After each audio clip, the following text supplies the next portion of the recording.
best friend and partner in crime. Without her, half of me is gone. Samantha, if you're listening, please get in touch. Please get in touch. Get home.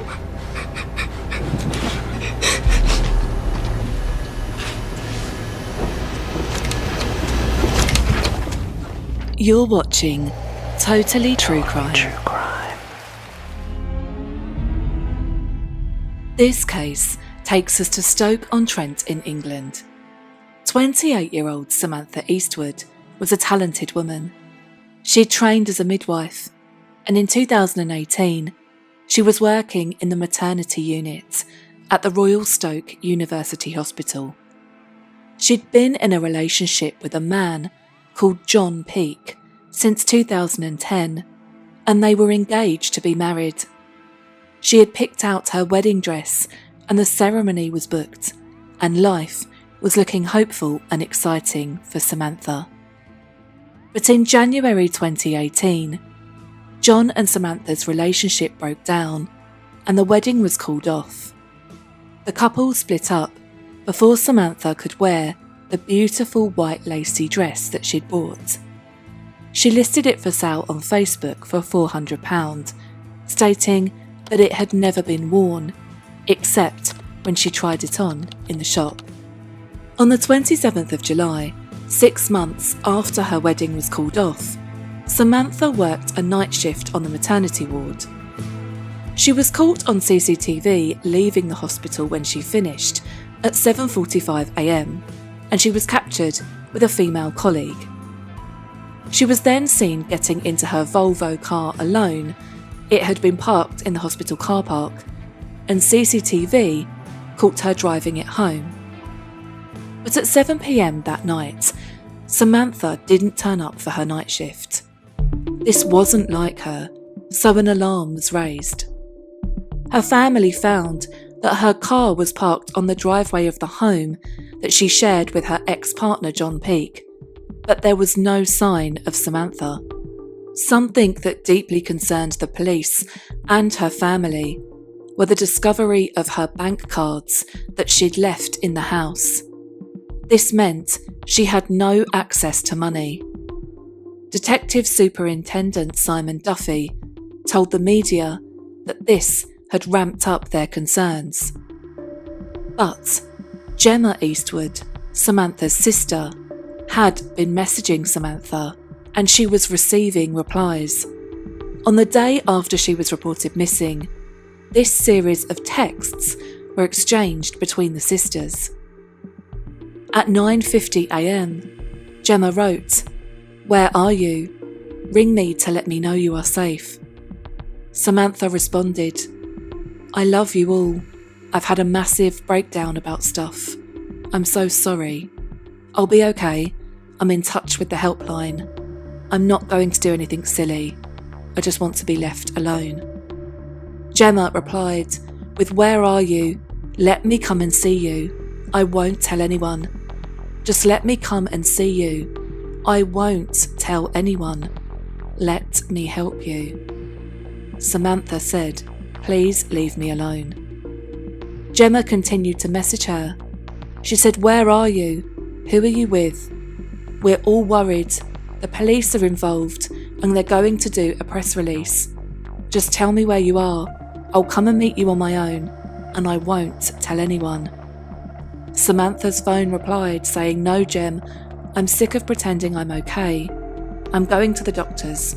I just need some time to blow off some steam." Gemma asked her sister to call the police, but Samantha replied and said, "I just want time for me. I'm sick of Facebook. I just want me time. I'm sorry. I've caused so much stress and upset. I just don't feel myself at the moment, Gemma. You aren't listening. I need time." Gemma again asked her sister to contact her, but Samantha said, "I will soon. Love you all. I mean it. I'll be okay. Speak to you later, I promise." This text conversation ended, but just a few hours later at 12:45 p.m, these messages came from Samantha's phone. "Gem, I'm in a car, blue BMW, He's taking me to the motorway. I'm sorry. I met a guy off the internet. He's mad, I messaged you. The last message from her phone said just 2 words. Lee Davis. The police were told about the text messages, but they did not reveal this information to the public because there was a chance that it was not Samantha writing these messages. If she had come to harm, there's a chance that the culprit had her phone. The local media were now following the case and appealing to locals for information.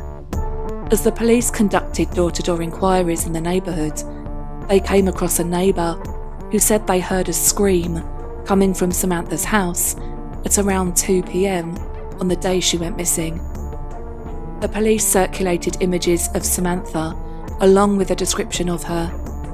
Samantha was white, around 5'3", a medium build and with shoulder-length ginger hair. She also had freckles. Photos of her in her hospital uniform, holding a baby that she'd just helped deliver, became a frequent sight on social media accounts and in the local and national news. She was now classed as a high-risk missing person. John Peake, Samantha's ex, wrote on Facebook, please help find Sam and bring her home to her family." But members of the public turned against John. They thought he was involved because he was her ex-partner. The police interviewed John and discovered that their breakup had not been a smooth one. Whilst the police interviewed John, they also spoke to Samantha's colleagues at the hospital. One of them revealed that Samantha had told her that she'd recently been threatened. She also told her to call the police if she didn't turn up for her shift that evening.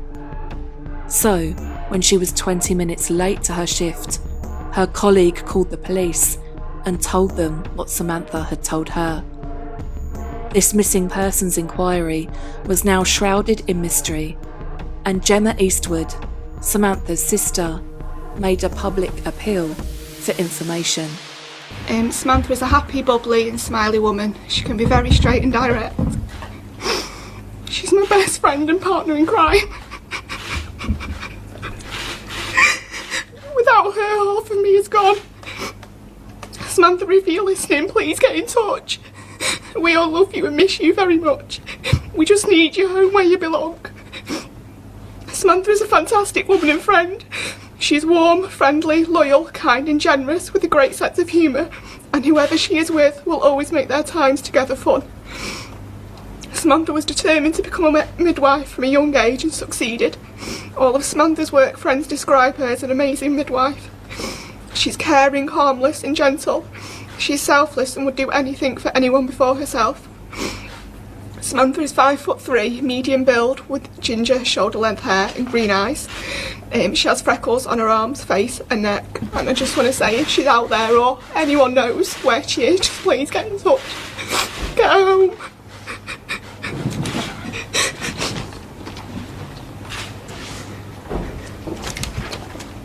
Priority remains the safe return of Samantha. This is still a high-risk missing person investigation, and we have nothing to the contrary at this stage. Nothing other to suggest it's anything else at this time. The investigation into Samantha's disappearance is ongoing. There are numerous lines of investigation, as you can imagine. There are specialist officers who continue to search locations around North Staffordshire.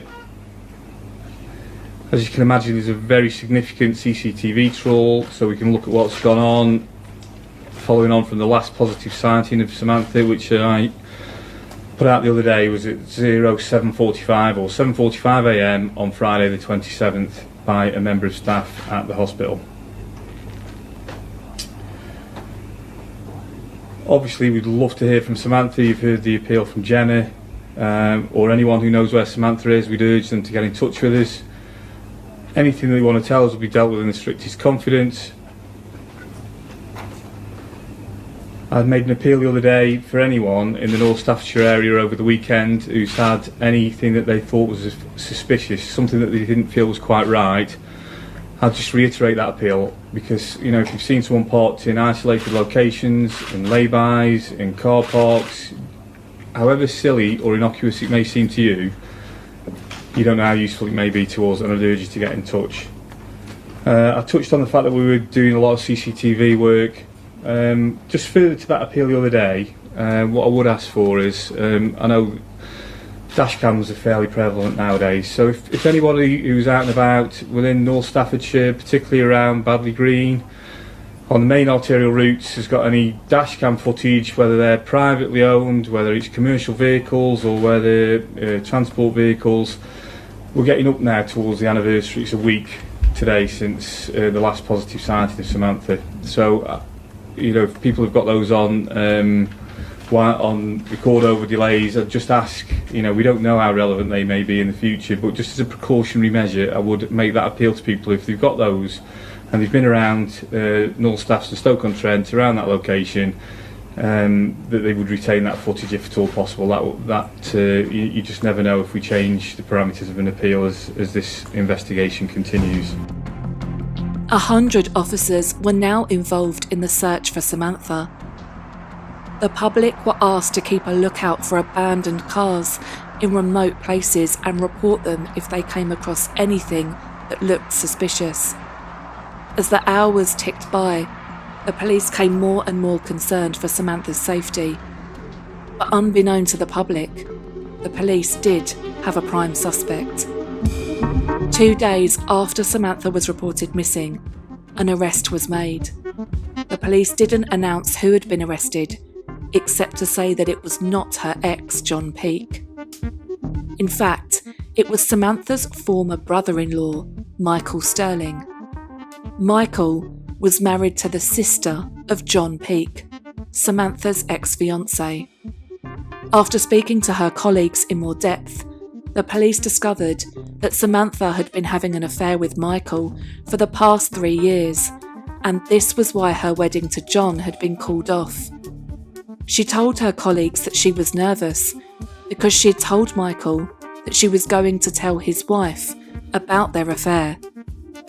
Michael had been with Samantha's family whilst they looked for her. He had been in search parties looking for her, and he'd been seen hugging and comforting her sister Gemma, as well as appealing for information. 32-year-old Michael Sterling was a landscape gardener. During his police interview, he gave them a prepared statement that said he had no clue as to Samantha's whereabouts and answered no comment to all of the questions asked of him. He was released, but the police were certain that he knew about Samantha's disappearance and what had happened to her. They decided to keep eyes and ears on him. In their initial chat with Michael, before he was arrested, he had told the police that he'd been at Samantha's house on the day she went missing. He said he was working in her garden and he put himself as the last person to have seen her. He also put himself there at the same time the neighbour said she'd heard the scream coming from Samantha's house. Just days after he was released, Michael got on a bicycle and cycled to an area called Tickhill Lane in Caverswell, which is just outside of Stoke-on-Trent. The police tracked him going to a remote part of the lane. It was an area known to Michael because nearby was a disposal centre that he often used to get rid of garden waste he collected from his gardening jobs.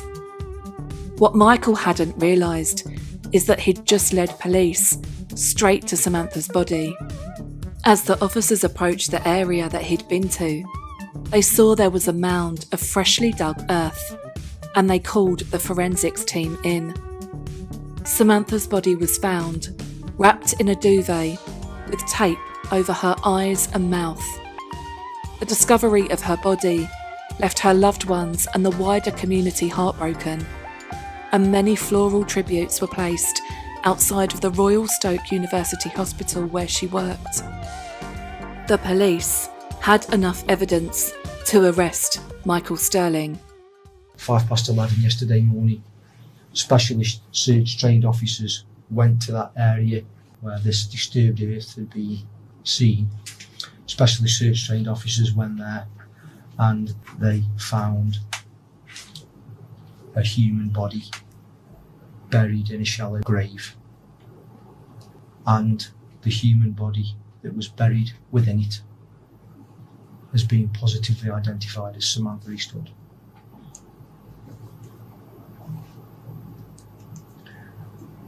What are you going to tell me about that? No comment. It's no coincidence, is it, Michael? It's no coincidence, is it, that in the areas that these people have seen you and the deposition site of Samantha, it is no coincidence, is it? No comment. You may have made some very, very bad decisions over the last few days, Michael, but I encourage you to make the right decision this afternoon. Please explain to us and tell us what happened to Samantha. No comment. This is a very, very serious matter. She has family and loved ones. They want answers. They deserve those answers about the final movements of their daughter, their sister. I can't provide those answers to them. I need your help. And that's what I'm asking you to do today. Make the right decision now and help explain what happened to her.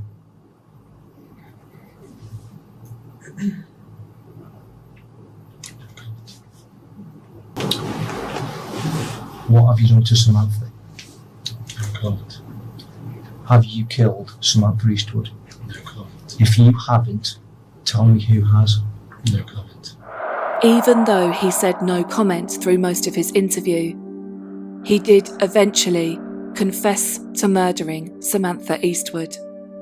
In the month prior to Samantha going missing, Michael had called Samantha 128 times, and she'd called him 25 times. The police had started to build a picture of what had happened the day Samantha went missing. Michael had been in her home when she arrived home from her shift, and an argument between the pair had started. They'd struggled on the floor, and Michael put his hands over her mouth, nose and throat, killing Samantha. He said it was not a premeditated murder, but as the argument escalated, he decided to kill her. He then wrapped her body in a duvet and taped her eyes and mouth shut. He said he did this so that they would be protected from the elements when he buried her. He then put her body in the back of his van, texted his wife, and arranged to meet her at her parents' house, where they had dinner together. The whole time, Samantha's body was in his van, parked outside his in-laws' house. At the meal, he was described as fine and cheerful. He then went to Tickhill Lane and buried Samantha's body. He had told his wife he was going out to help look for Samantha as part of the search party.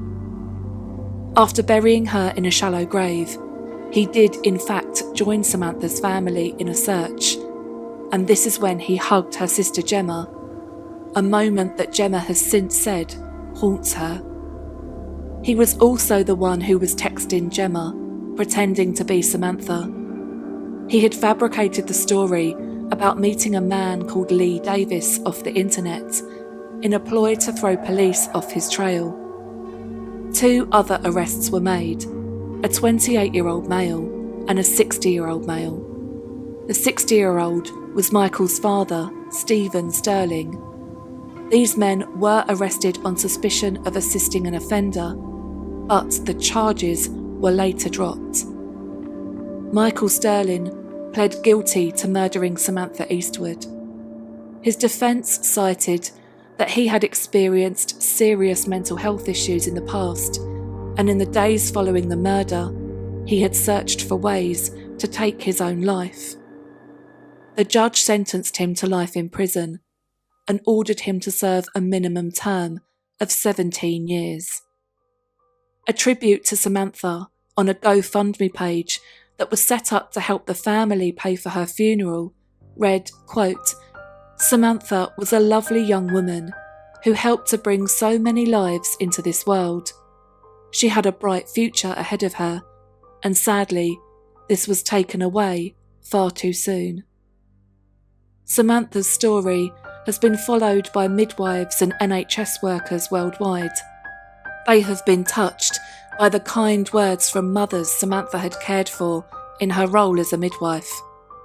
Samantha was described as warm, gentle, and kind, and will be remembered for her amazing efforts as a midwife, and is truly missed by many.